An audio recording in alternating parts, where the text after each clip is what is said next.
If sex was out of the question, would that man still want you? That's a question we all have to ask ourselves when we are deciding whether this is love or lust. In this video, I am going to give you guys a few lessons that I have learned on my own personal journey of celibacy. If you guys are new here for the first time, my name is Nicole and I am your online sister girl. I have been celibate for 2 years and some change. Y'all may think I'm talking about restraining from sex, but in reality, I'm talking about everything else that comes after that. Because once you get past the initial struggle of the need, you begin to realize that there's other things in life that are so much more important and so much more heavier than just wanting to lay down with somebody, like reflecting and understanding yourself. Once you make a decision to do something different, you have to replace it with something productive, or you will go back to that same thing that you think you just left, and you will struggle with way more stuff. Choosing celibacy is not depriving, it's actually power. Over time,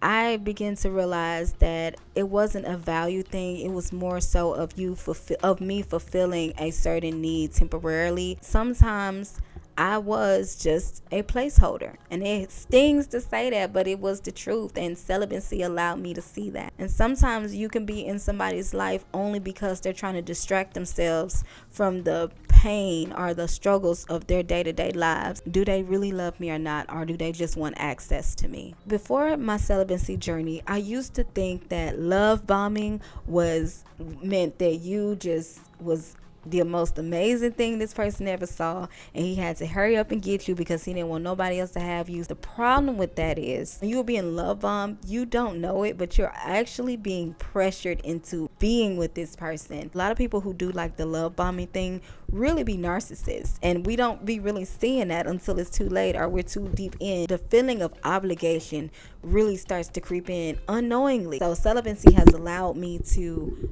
just pay attention to the type of person. Pay attention to how this person is moving, because people show you who they are. They don't have to tell you. Last lesson I have learned through my celibacy journey: I don't have to go looking for anything.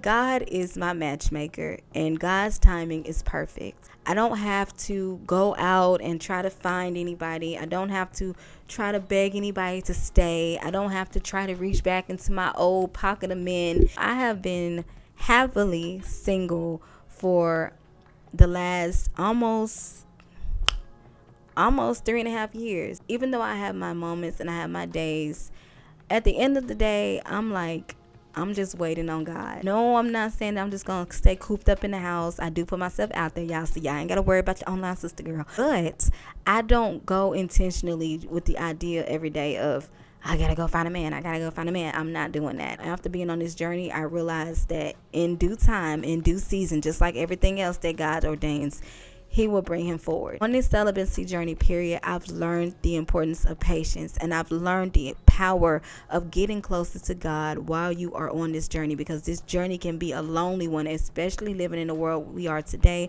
where everything is hypersexual. Getting closer to God is the best thing that you can do in your celibacy journey, so that way you're not distracted by everything else. When you feel an urge, when you feel a need, when you feel like you're missing out on something, go read God's word, do a hobby, go listen to some uplifting music, go write, go work on a skill, go work on yourself, do some reflection, because there's way more important things to sitting there doing that. Back then, I lost myself, you guys, not realizing that lust played a huge part in that downfall, and I allowed so many things to happen. It really made me feel so bad about myself, made me insecure, made me afraid of most things. Social anxiety began to build up because I was so sheltered from people. Like, it was really bad. It wasn't until I got older when I realized that, why do I have to go through hell and hot water before you can love me correctly? It just doesn't make any sense. If sex was out of the question, would that man still want you? That's a question we all have to ask ourselves